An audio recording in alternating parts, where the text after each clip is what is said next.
Ang ngayon, ang ganap namin ni She's husband so ay... Ha? Car's still like. Okay. Amin mo nang i-dispatch sa yung mga puti na yan at mga mineral. And then, punta kami ng bangko ngayon. Dahil kailangan na naming alamin namin yung Invest na Colonial Invest. Ibang bangko na. May bangko na kami pero doon naman kami sa iba. And then, ano pa ba ang gawin namin? Bibili kami ng luggage. We're going to buy a luggage. One each. Kasi kulang yung luggage namin. Ang gusto namin ni husband mangyari, magdala kami ng 40 kilos each. Pero nagbabayad na kami. Kasi ang allowed lang namin talaga is 30 kilos. Search niya yung aeroplano na sasakyan namin. Yeah, gusto namin yung Philippines Airlines. Tapos ang allowed nila 30 kilos. Mabuti na lang 30 kilos. Kasi yung iba usually, it depends the airlines, my love, yeah? Some are 20 kilos. Some 23. Some are 23. Depende sa sa eroplano. Hindi sila pare-parehas kung ilang kilos lang yung pwede mong i-carry na free back sama doon sa binayaran mo. Pag nag-exist ka na, sumobra na doon sa babayaran mo na yon. Imagine, yung sa amin, ay ang babayaran namin yung mga 10 kilos. Ang gusto naming babayaran. So, nag-search siya kagabi na sa how much in Australia? The 10 kilo? 10 kilos is about 20 kilos all up. Was like $580. No, I mean one with us that 10 kilos is $200. No.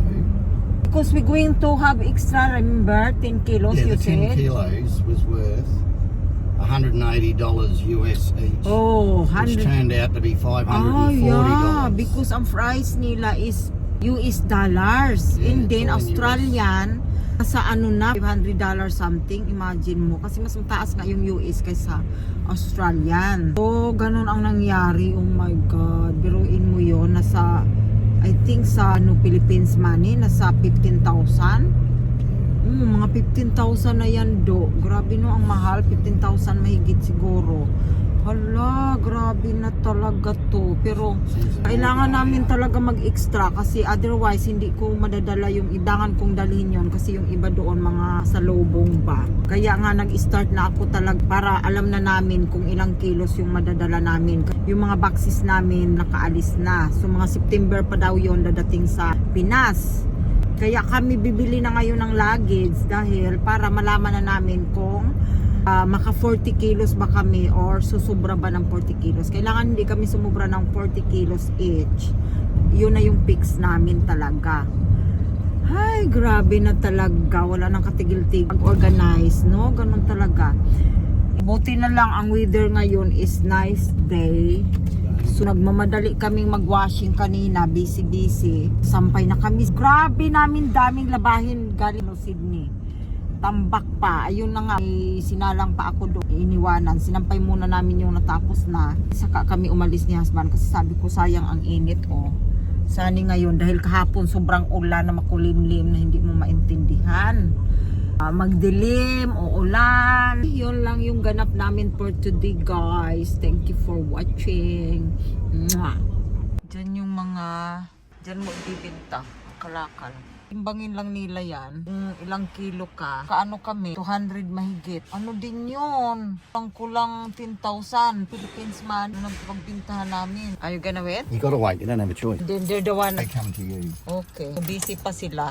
Hintay ka muna. Line up ba? You just gotta line up and wait. And wait. Okay lang. Kasi sila naman magtitimbang yan Yan, titimbangin na nila Yung babae na yan, yung naka-green. Siya lang titimbang nila. Waiting lang siya para sa aming mga kalakal. Ang last yung mga bote naman nababasagin.